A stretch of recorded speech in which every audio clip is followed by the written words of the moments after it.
Bonjour à tous.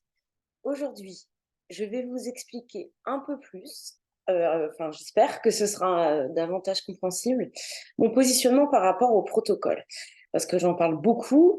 Certains se disent peut-être: «Ah, dis donc, celle-là, elle est en guerre contre les protocoles, elle n'arrête pas de nous dire que c'est pas ça qui est premier, c'est pas ça qui est important». Je mets des guillemets parce que, évidemment, au final, on en utilise des protocoles, moi aussi. Même si certains, sont bidouillés, voilà, je les ai un peu mis à ma sauce ou même j'ai pu croire parfois en avoir inventé moi-même. J'en utilise, évidemment. Quand je fais des séances avec, les consultants, bah, ça se termine par, quelque chose de particulier, on peut le nommer, protocole. En tout cas, on fait quelque chose et il m'arrive de répéter heu, ces protocoles-là avec d'autres. Alors jamais exactement de la même manière puisque c'est fait de mani les séances, que je fais sont intuitives, mais il y a quand même une trame qui est là. Donc au final, je les utilise, hem, on comme tous, mais pourtant j'insiste sur le fait que: «Ah, c'est pas important», voilà. Donc là, j'ai un exemple, qui date, d'une consultante qui est venue il y a peu et je me dis: «Bah, tiens, ça va illustrer», je vais prendre cet exemple-là, pour illustrer mon propos, pour, peut-être me faire mieux comprendre dans ce que je veux transmettre. Hem, En fait, moi, ce qui me pose souci, c'est les protocoles qui sont donnés en mode un peu systématique pour une problématique donnée. Une personne, qui souffre d'insomnie, qui consulte pour ça, on fait ça. Une personne qui a une phobie, on fait ça. Une personne qui veut arrêter de fumer, on fait ça. Et en fait, ç ça, voilà, pour tout le monde. Encore une fois, bien sûr qu'il y a des choses qu'on va systématiser parce qu'on va se rendre compte que, ben, pour beaucoup de personnes, il y a des choses qui se retrouvent. C'est pas la question. Mais en fait, ce que j'ai pu sentir, moi, avec les stagiaires que j'ai accompagnés, c'est qu'au début ou aussi à certains moments de sa pratique, si on est dans des moments, dans des phases d'évolution, on peut vivre, des moments où on ne se sent pas très à l'aise et du coup, eh ben, on a vite besoin de quelque chose à quoi se raccrocher, et on va prendre comme ça un protocole, paf, à appliquer. Et ce qui est pour moi un petit peu problématique là-dedans, c'est que du coup, où est la place du consultant? Où est la place du consultant, dans ce qu'il vit vraiment? Et pour ça, eh ben, je vais vous donner l'exemple d'une personne que je vais appeler, pour la vidéo, je vais l'appeler Yvette. Donc Yvette, elle consulte, elle a un problème et elle m'explique qu'elle a ce problème depuis à peu près 13 ans, que pendant 10 ans, elle a eu ce souci, voilà, mais qu'elle gérait. En fait, ça l'empêchait pas, de faire quoi que ce soit dans la vie. Elle pouvait, négocier avec ce problème. Il existait, mais elle gérait. Et puis là, depuis 3 ans à peu près, elle a le sentiment qu'elle gère plus, que ça la déborde et que là, ça commence à lui pourrir la vie. Elle se met en colère, elle est très en colère de ça. Elle dit qu'elle sait, puisqu'elle est suivie par un psy en parallèle et puis le médecin lui a donné des tuyaux aussi. Donc elle m'explique, bah, tout ce qu'on lui a conseillé de faire, tout ce qu'on lui a conseillé de mettre en place comme, croyances, comme nouvelles pensées. Elle me les cite et cetera, mais là, il y arrive plus et ça lui fait très peur parce qu'elle se voit, sombrer et ne pas réussir en fait à remonter, enfin à garder la tête, hors de l'eau. Elle est là-dedans. En fait, ce qu'elle m'explique, cette consultante, là, je vous ai pas du tout dit quel était son problème et peu importe finalement. Il y a d'autres consultants qui pourraient se tenir ce discours-là aussi, sur d'autres problématiques. Pour moi, le souci, que vit Yvette là, c'est, la perte de puissance. C'est l'auto-efficacité de Bandura, donc dont j'ai déjà parlé dans des posts ou d'autres vidéos, dans des réunions. Je me sens pas capable, en fait. Je ne suis pas dans mon sentiment de puissance intérieure, je suis complètement submergée, je ne sais pas à quoi me raccrocher, je suis en train de couler, je j'arrive plus à m'en sortir. Mais si je cherche, un protocole donné pour, une addiction, une insomnie, une phobie et que j'applique, il va y avoir bien sûr dans, les phobies, on a le renforcement du moi, on va travailler là-dessus. Donc dans le cas d'Yvette, ça pourrait tout à fait coller. Mais moi, pour l'instant, ça, c'est la première séance, elle m'explique tout ça. Je m'occupe même pas de son problème, en fait. Je m'occupe juste de cette sensation qu'elle ressent, du fait qu'elle arrive dans la séance, alors c'est une personne, pétillante, dynamique, donc elle est positive, elle est enfin, elle va pas du tout être en mode: «Je pleure», elle est pas là-dedans quand elle vient. Mais, il y a une forme de stress et une forme de peur et donc moi, je vais partir là-dessus. Sur son stress, sur, le manque de confiance qu'elle a dans sa capacité à remonter. Je vais d'abord l'inviter. Alors après, elle, si elle a pas envie d'aller vers ça, et bah, on fera autre chose. C'est-à-dire, je vais l'inviter à d'abord, à l'explorer ça, pour retrouver le sentiment de confiance dans sa capacité à avancer et à faire face, aux problèmes qu'elle rencontre, à avancer avec ce problème, voilà. Si elle, elle veut, quelque chose de beaucoup plus classique: «Non, on y va, on s'attaque au problème et voilà» et ben, je vais lui donner parce que c'est son désir et c'est le consultant qui sait. Mais par contre, moi, ce que je pense, c'est que d'abord, ça risque de ne pas fonctionner parce qu'en fait, elle a pas vraiment confiance dans sa capacité à régler ce souci. Donc, est-ce que enfin voilà, du coup, est-ce que le protocole va fonctionner? Et ensuite, ce sentiment-là, elle le rencontre, dans ce problème, mais il pourrait aussi faire tache d'huile et aller et se déplacer dans d'autres domaines. Donc je vais l'inviter à aller vers ça. Il me semble aussi dans ce qu'elle me raconte qu'elle est vraiment, là, vraiment dans le vécu de son système nerveux, dorsal et que, bah, il serait intéressant qu'elle rebascule sur, bah, qu'elle puisse rebasculer davantage sur le système nerveux ventral. Donc on va aller vers des exercices et cetera. En fait, ça, quand je fais ça, je suis connectée aux besoins de la personne. Alors son besoin absolu, évidemment, c'est de régler son problème, on est bien d'accord. Mais, quand elle arrive dans cet état-là, il y a déjà, un besoin de switcher de cet état parce que c'est cet état qui est hyper douloureux, c'est pas son problème. Elle dit que pendant 10 ans, elle a vécu avec ce problème-là et là, elle y arrive plus et ce qui est vraiment, vraiment problématique, ce qui lui fait vraiment très mal, bah, c'est d'avoir ce sentiment de ne plus faire face. C'est ça son problème derrière son problème. Parce que les problèmes, pour lesquels les consultants prennent rendez-vous, bah, vont souvent être des symptômes d'un autre problème plus grand, plus haut, hein. Je fais ce signe parce que pour moi c'est en haut et puis, bah, ce problème, il a des conséquences, voilà, c'est un symptôme conséquence d'un problème plus grand. Et la question qu'on peut se poser, c'est toujours: «Quel est le problème derrière le problème?» C'est comment le consultant vit son problème? Comment est-il dans ce problème-là? Moi, je commence toujours là-dessus, enfin toujours. Oui, en fait, je me laisse guider par ce qui me semble être amené le plus par le consultant au moment où il consulte. Bah, là, si j'ai retenu ça, c'est parce que cette personne, elle répétait très souvent à quel point elle se sentait démunie et impuissante, en fait. Ça enfin, c'est ce que ça faisait ressortir. Hem, autre exemple, arrêt du tabac, une consultante, voilà, m'explique que, elle veut arrêter de fumer.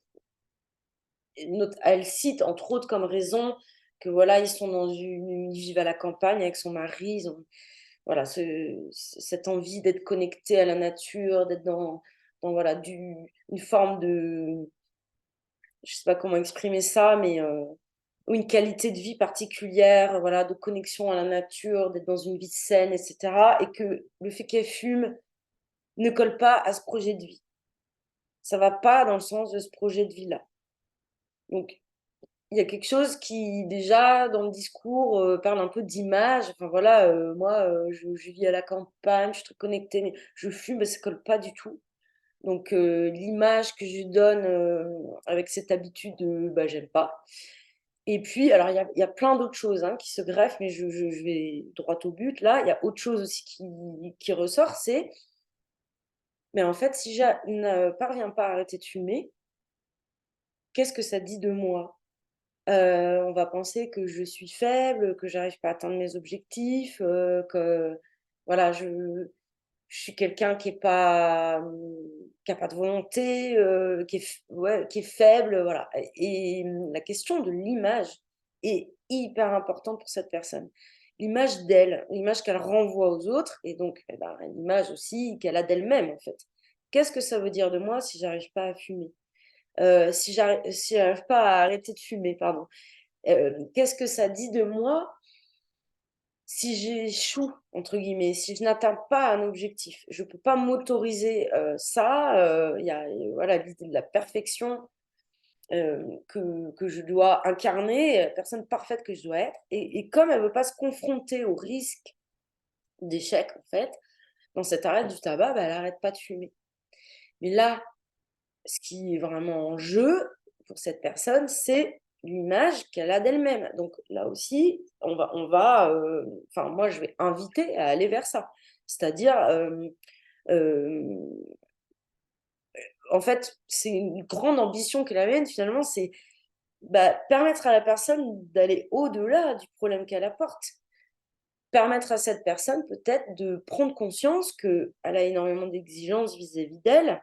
Alors je ne vais pas lui poser comme ça évidemment, elle le découvrira peut-être d'elle-même au fur et à mesure. En tout cas, je vais l'inviter à ouais, amener le regard vers elle à l'intérieur et l'inviter à regarder comment elle, elle se regarde, comment elle est dans le rapport à elle-même.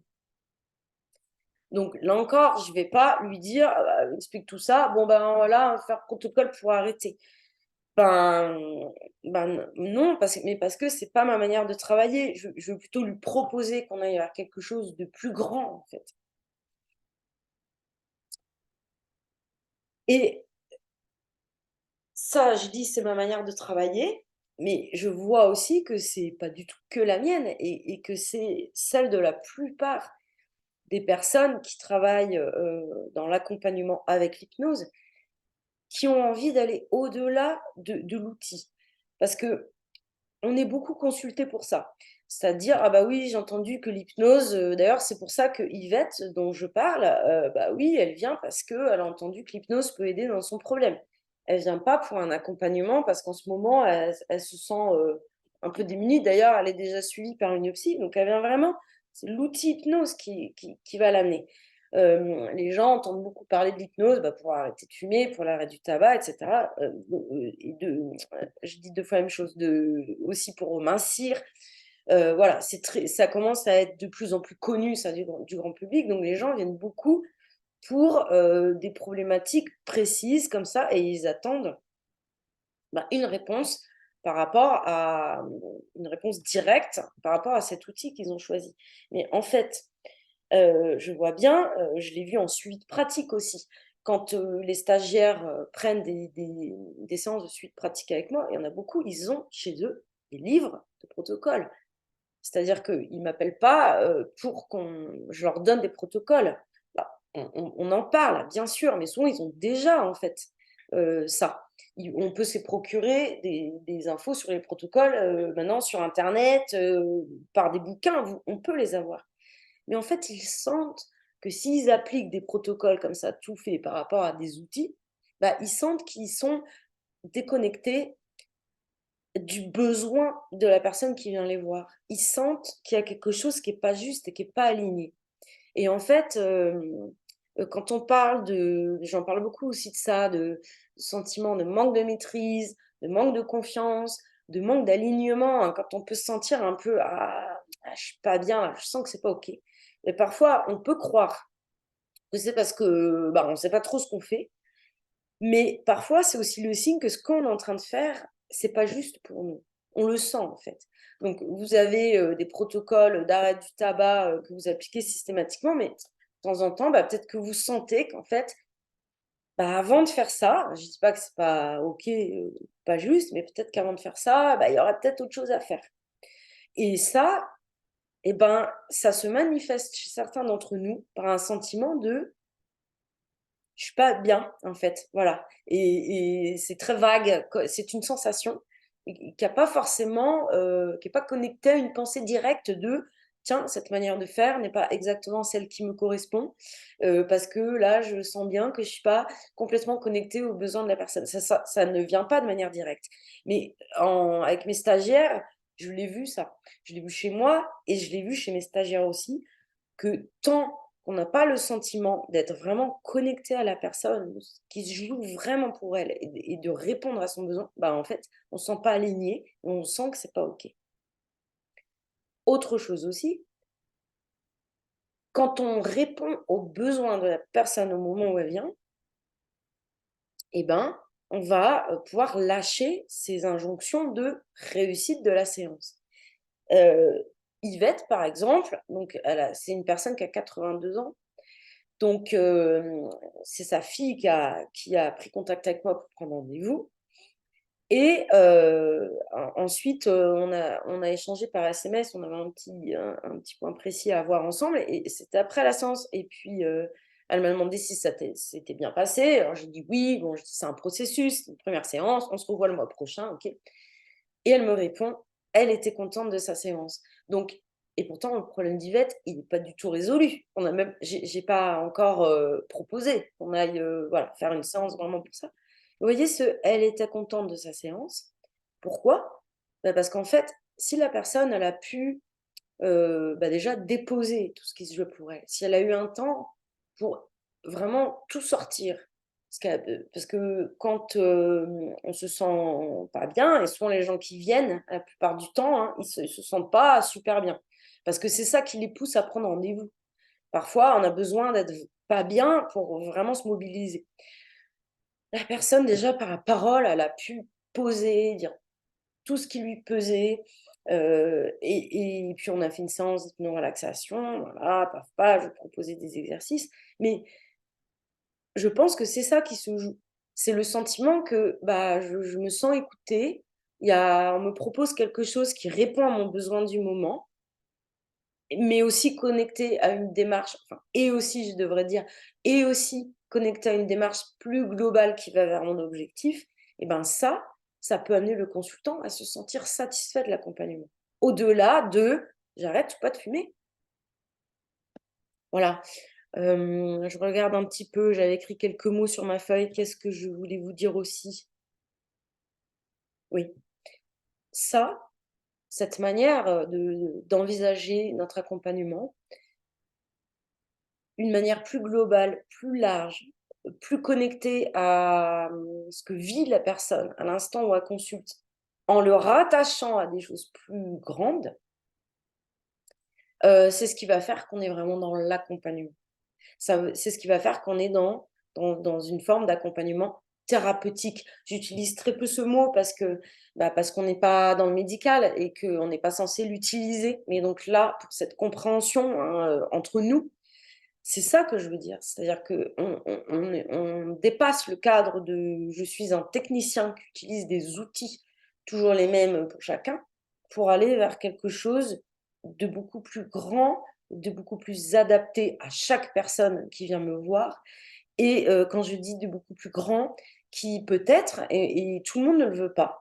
Parce que moi, je propose des choses aux gens et certains disent: «Bah non, moi je» enfin, «Oui, est-ce que vous voudriez qu'on fasse un travail plus profond sur les émotions?» par exemple. Et certains me disent: «Bah, je suis prêt, prochaine séance, on fait l'arrêt du tabac». OK, puis ils chantent cette étape-là, ça leur a enfin, c'est eux qui décident. Mais si les personnes sont d'accord, ça leur donne une opportunité de vraiment aller dans autre chose, en fait, et ça peut être le point de départ pour eux d'une autre manière d'être à eux-mêmes, ouais, ils peuvent entamer un vrai travail, en fait. Voilà et on peut les accompagner, en tout cas, sur une partie de chemin de ce travail-là. Mais bien sûr, ça dépend aussi de comment vous voyez, votre mission et quels sont pour vous les grands thèmes, en fait, qui sont importants pour le développement humain, j'ai envie de dire, et parce que ça conditionne tout le reste, en fait. Voilà, en fait, bah, tout ça, c'est ce que je transmets dans Clarté, c'est-à-dire que ma formation Clarté, c'est, bah, comment je fais ça. Tout ce que je vous ai expliqué là, comment je dépasse l'outil, comment je deviens vraiment un accompagnant, comment je vais au-delà et comment je fais tout ça? Comment je peux repérer ce besoin, de l'instant là dont je vous parlais? Comment je repère ça? Comment je fais avec ça? Parce que bien sûr, OK, mais il y a tout un équilibre entre écoute et aussi nous, ce qu'on va apporter. C'est pas tout enfin, c'est très dur. Moi, je trouve que c'est, en ce moment, parce qu'on évolue tout le temps, c'est depuis quelque temps et peut-être ça restera ça tout le temps, mais pour moi, c'est ce qui est très dur, c'est cet équilibre entre, hem, ce que moi je vais apporter en termes d'enseignement, c'est-à-dire d'explication, mais vraiment ça peut être le système nerveux, comment ça fonctionne, les émotions, comment ça fonctionne, c'est-à-dire ce que moi je vais apporter à la personne et puis parfois aussi proposition, donc je suis un peu dans je donne les solutions, voilà, trouver cet équilibre-là, entre ça, ce que moi j'amène et ce que je laisse la personne, ce que je permets à la personne de laisser venir d'elle et je trouve ça très dur de faire en sorte que, bah, ça vienne le plus possible de la personne. Donc il y a, bah, toutes les techniques de questionnement, de recadrage et cetera qu'on travaille, hein. Dans Clarté, on commence par ça, la posture, toutes les techniques d'entretien et les axes d'accompagnement, qui pour moi sont essentiels, qui sont là, qui sont ce qui est en haut là. Qu'est-ce que je veux dire par là? Et puis la formation va se terminer par, bah, une forme de, je sais pas, il y a le mot protocole enfin, axe, je sais pas comment trop le dire, mais protocole d'intervention, ça se dit pas. J'ai perdu l'expression, mais en fait, voilà, je sais que c'est important pour les stagiaires, donc je finis en disant, ben, en gros, tel problème, comment, quels axes on peut explorer, parce que c'était une demande. Mais toute la formation vous permet ensuite d'être autonome et à partir de certaines techniques et protocoles de base, de pouvoir vous en sortir, quel que soit, ce que la personne, vous amène comme problème, en fait. Alors bien sûr, on n'est pas obligé d'accepter des personnes qui viennent avec des traumas et cetera. On peut renvoyer à d'autres. Mais voilà, sur des je veux dire des problèmes plus, qui soient moins, qui touchent à des choses moins délicates, voilà, vous vous sentirez capable d'accompagner la personne parce que, bah, vous ferez au plus juste de ses besoins. Voilà. Écoutez, n'hésitez pas à me contacter pour, prendre des informations, faire un bilan de votre situation si vous avez envie, voilà, par rapport à ce que vous vivez, que ce soit dans votre pratique ou dans le développement de votre entreprise. Voilà, vous avez toutes les infos, vous savez. Et puis je vous remercie aussi de penser, voilà, c'est vraiment super pour ceux qui le font. Merci beaucoup, à mettre des petits likes et des commentaires. Je vous dis à très vite.